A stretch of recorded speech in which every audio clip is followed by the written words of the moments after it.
सबसे पहले तो ये जो कैग की रिपोर्ट्स हैं इनको क्योंकि पीएसी में डिस्कस होना बहुत ज़रूरी है, तो जल्दी से जल्दी एक समयबद्ध तरीके से ये पीएसी की फॉर्मेशन हो और उसमें इन रिपोर्ट्स को प्रॉपर तरीके से जांच की जा सके और आगे जिन लोगों ने इस लूट में संलिप्त थे उन लोगों को सजा मिल सके। हाँ, ये शराब नीति आम आदमी पार्टी सरकार द्वारा लाई गई, वहीं जो शराब के ठेके खोले गए वो पूरी दिल्ली में खोले गए।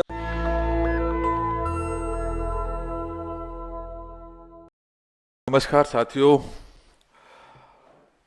जिसका बहुत समय से इंतजार था कि कैग की रिपोर्ट्स विधानसभा के पटल पर रखी जाएंगी, फाइनली कल वो दिन आया और उम्मीद के अनुरूप ही 14 में से सिर्फ एक कैग रिपोर्ट कल टेबल की गई। आप सब जानते हैं कि कांग्रेस ने इसको इनिशिएट करते हुए इस कैग रिपोर्ट में जो तथ्य सामने आए हैं उसको ध्यान में रखते हुए ही, क्योंकि जिस समय ये पॉलिसी तैयार की गई थी उसी समय से हमें संदेह था कि इसमें बहुत सारी अनियमितताएं हो रही हैं और अल्टीमेटली इससे सरकार के राजस्व के ऊपर सीधा सीधा असर पड़ने वाला है। मुझे याद है 2 जून को प्रदेश कांग्रेस कमेटी ने इसके बारे में लिखित में शिकायत जांच एजेंसीज को दी। उसके बाद एक और शिकायत जिसमें भारतीय जनता पार्टी के संलिप्तता के भी कुछ जो सबूत थे उसको लेकर तत्कालीन प्रदेश के अध्यक्ष हमारे अनिल चौधरी जी उस समय पुलिस कमिश्नर से मिले और वो तथ्य उन्होंने उस समय सामने रखे कि किस तरीके से भारतीय जनता पार्टी भी इसमें संलिप्त है। जहां आज मैं स्वागत करता हूं कि कम से कम ये टेबल की गई, लेकिन इसके साथ साथ हमारे कुछ प्रश्न जो बचे थे कि क्यों नहीं 14 की 14 अभी तक टेबल की गई। हमें और आपको मालूम है 2017 के बाद लगातार जो हम अपने मंचों से, अपनी प्रेस ब्रीफिंग से लगातार जिस मुद्दे को उठाते रहे हैं कि दिल्ली की जनता की हार्ड एंड मनी का दुरुपयोग किया जा रहा है, उसकी लूट की जा रही है, उसको हम लगातार उठाते रहे और कहीं ना कहीं वही सारी चीजें आज कैग की रिपोर्ट में सच साबित होती नजर आ रही हैं। हम ये चाहेंगे कि ये सबसे पहले तो ये जो कैग की रिपोर्ट्स हैं इनको क्योंकि पीएसी में डिस्कस होना बहुत ज़रूरी है, तो जल्दी से जल्दी एक समयबद्ध तरीके से ये पीएसी की फॉर्मेशन हो और उसमें इन रिपोर्ट्स को प्रॉपर तरीके से जांच की जा सके और आगे जिन लोगों ने इस लूट में संलिप्त थे उन लोगों को सजा मिल सके। हम ये चाहेंगे कि ये सरकार सुनिश्चित करे कि जल्दी से जल्दी पीएसी की कमेटी को फॉर्म करे और उसमें ये डिस्कशन हो। लेकिन इसके साथ साथ क्योंकि कई ऐसे पहलू हैं, हम और आप जानते हैं कि पीएसी की परंपरा ये रही है कि जो वैसे तो इसमें ऑपोजिशन के जो लीडर होते हैं वही उसको चेयर करते हैं, लेकिन दिल्ली में लगातार हमने देखा कि जो शासन में सरकार होती है वही इसको लीड करती है। तो कहीं ना कहीं जो ऐसे पहलू हैं जो इसमें डिस्कशन नहीं में आ पाएंगे, हम ये चाहेंगे कि कांग्रेस ये डिमांड करेगी कि उनको पब्लिक डोमेन पे भी चर्चा के लिए हम भारतीय जनता पार्टी और आम आदमी पार्टी दोनों को कहेंगे कि वो पब्लिकली इस रिपोर्ट को और अन्य जो रिपोर्ट्स आएंगी उनको चर्चा में जरूर लेकर आएं। कुछ महत्वपूर्ण बिंदु जो मैं अभी आपके सामने इसके बारे में बात करना चाहता हूं, डिटेल में भाई संदीप दीक्षित जी करेंगे, लेकिन मुझे ये लगता है कि ये जो ऑडिट रिपोर्ट है, आप सब जानते हैं कि 2017-18 से लेकर 2021 के बीच की इसमें सारे जो ऑडिट्स हैं वो उस समय के दौरान जो भी घटनाएं हुई हैं उसको इसमें चर्चा में आई है। लेकिन इसमें महत्वपूर्ण पहलू ये है कि महत्वपूर्ण पहलू विशेष रूप से भाजपा और उसके बड़े नेताओं और तत्कालीन उपराज्यपाल की भूमिका से जुड़े कुछ सवालात हैं जो नजरअंदाज इस रिपोर्ट में किए गए हैं। प्रमुख इसमें अनसुलझे जो प्रश्न है उसमें 1 वर्ष के भीतर 3 आबकारी निदेशकों को बदलने का निर्णय क्यों और किसने लिया। आप जानते हैं कि 3-3 जिस समय ये आबकारी नीति बन रही थी उस समय 3-3 कमिश्नरों को बदला गया। तो ये किसके आदेशों पर किया गया और ये निर्णय क्यों लिया गया। इसके साथ साथ दिल्ली में शराब के नए ब्रांड्स को बढ़ावा देने का काम की जांच जरूरी है।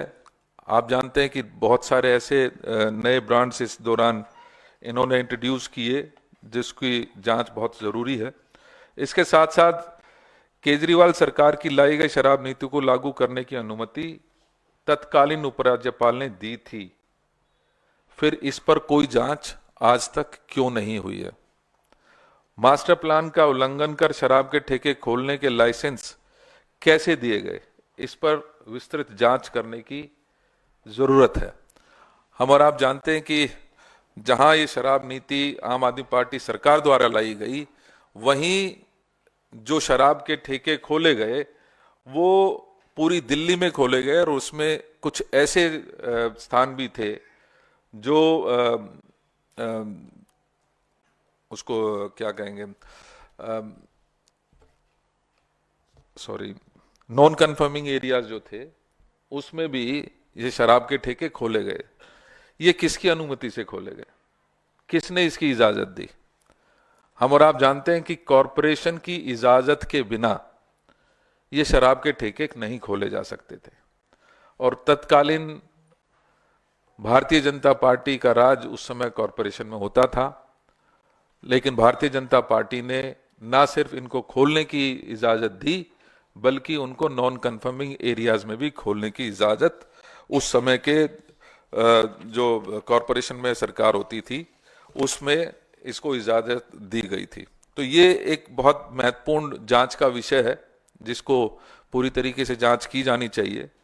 और अगर मैं इस पूरी कैग रिपोर्ट को 3 शब्दों में बयां करना चाहूं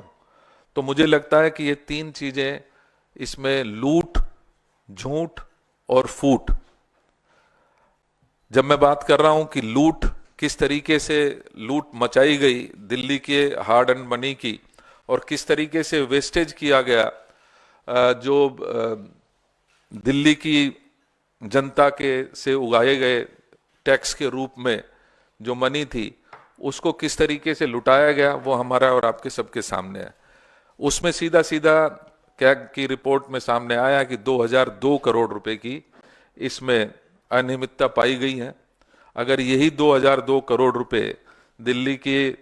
राजस्व में आता तो निश्चित ही जो हमारी महिलाएं हैं जिनको पेंशन नहीं मिल रही थी उनको शायद पेंशन मिल पाती, उन बुजुर्गों को पेंशन मिल पाती या रोड के काम हो पाते। लेकिन कहीं ना कहीं इस आम आदमी पार्टी की सरकार ने लगातार दिल्ली की जनता को लूटने का काम किया। इसके साथ साथ लगातार ये दावे किए गए कि हम दिल्ली की जनता के लिए काम कर रहे हैं। जब मैं बात करता हूं झूठ की तो झूठे वादे इस आम आदमी पार्टी की सरकार ने लगातार करने का काम किया और वास्तविकता से बिल्कुल दूर। आज कैग की रिपोर्ट में स्पष्ट हुआ है कि ये जो लगातार झूठ बोल रहे थे कि हम राजस्व बढ़ाने का काम कर रहे हैं, उसमें साफ तौर से 2002 करोड़ की जो ये लूट की झूठ है वो सबके सामने आई है। इसी प्रकार से अगर मैं बात करूं कि झूठ किस तरीके से उसको एक अमली जामा पहनाया गया, तो उसमें बहुत स्पष्ट रूप से जो विशेषज्ञ समिति की सिफारिशें थी उनको नजरअंदाज करते हुए इस लूट को अंजाम देने का काम आम आदमी पार्टी की सरकार ने किया है। इसके साथ साथ अब साफ तौर से नजर आता है जिस तरीके से इस पूरे प्रकरण को लगातार आपसी नोक झोंक में बीजेपी और आम आदमी पार्टी इस कैग की रिपोर्ट को सार्वजनिक होने के बाद चर्चा में लाने से जिस तरीके से बचने का काम कर रही है, ये आपसी फूट का नतीजा है, जिसकी वजह से आज कहीं ना कहीं हमें जो महसूस हो रहा है कि इस कैग की रिपोर्ट को विधानसभा के पटल पर रखने के पश्चात भी इसके ऊपर पूरी तरीके से चर्चा शायद नहीं हो पा रही है। कांग्रेस आज इस मौके पर 3 विशेष बात कहना चाहती है और कांग्रेस की ये मांगे भी हैं कि शराब घोटाले की जांच का दायरा व्यापक किया जाना चाहिए। और जब मैं व्यापक बात कर रहा हूं तो इसमें जो 3 डायरेक्टर्स उस दौरान चेंज हुए उनके बारे में चर्चा होनी चाहिए। चर्चा होनी चाहिए जिन शराब की कंपनियों को ये ठेके मिले, क्या उन्होंने भारतीय जनता पार्टी को और आम आदमी पार्टी को जिस तरीके से इलेक्टोरल बॉन्ड्स में पैसे देने का काम किया है, उससे स्पष्ट ये झलकता है कि इनकी संलिप्तता पहले से बनी हुई थी। इसके साथ साथ भाजपा के खिलाफ कांग्रेस द्वारा दी गई लिखित शिकायत की भी जांच होनी चाहिए। मैं जैसे अभी आपको सामने रखा कि 5 सितंबर 2002 को तत्कालीन जो हमारे प्रदेश अध्यक्ष थे उनके नेतृत्व में जो हमारा डेलीगेशन कमिश्नर पुलिस से मिला था, उसमें हमने ये सबूत पेश किए थे कि किस तरीके से इलेक्टोरल बॉन्ड खरीद कर भारतीय जनता पार्टी और आम आदमी पार्टी को फायदा पहुंचाया जा रहा है। उसके ऊपर किसी भी प्रकार की कोई जांच आज तक आगे नहीं बढ़ पाई है। तो हम ये चाहेंगे कि वो जांच इस प्रकरण की जांच व्यापक रूप से हो, जिसमें किस तरीके से डायरेक्टर्स चेंज हुए, किन परिस्थितियों में चेंज हुए, किसने अलाउ किया नॉन कन्फर्मिंग एरियाज में ये ठेके खोलने का, वो सारी चीजें मुझे लगता है कि एक व्यापक जांच की जरूरत इस पूरे प्रकरण में बहुत जरूरी है। इसके साथ साथ शराब घोटाले पर बोले जा रहे झूठ को उजागर करने के लिए हम ये मांग करते हैं कि सार्वजनिक मंच पर, क्योंकि हमें ये महसूस होता है कि ये आपसी नूरा कुश्ती अभी भी लगातार जारी है। जिस तरीके से इस कैग की रिपोर्ट को टेबल करने के पश्चात भी उसको चर्चा में नहीं लाए जाने से बचते हुए, क्योंकि ये दोनों पार्टियां दिख रही हैं, लिहाजा हम ये चाहेंगे कि इसको सार्वजनिक मंच पर, खुले मंच पर इसकी चर्चा की जानी चाहिए, ताकि दिल्ली की जनता को उसको लूटने का जो पूरा प्रकरण ये है उसको उजागर किया जा सके और दिल्ली की जनता को सच्चाई, जो दूध है वो दूध और पानी का पानी उनके सामने होना चाहिए। तो ये 3 मांगों के साथ हम चाहेंगे कि इन सब पहलुओं को ध्यान में रखते हुए आगे की जांच हो और सार्वजनिक मंच पर इसकी चर्चा हो। नेशनल दस्तक की आपसे गुजारिश है कि अगर इसको बचाना चाहते हैं तो नेशनल दस्तक को सब्सक्राइब करने के लिए रेड कलर के सब्सक्राइब बटन को दबाएं, फिर बेल आइकन की घंटी दबाएं। नेशनल दस्तक को बचाने के लिए बहुत जरूरी है कि हर खबर को शेयर करें, लाइक करें, कमेंट जरूर करें।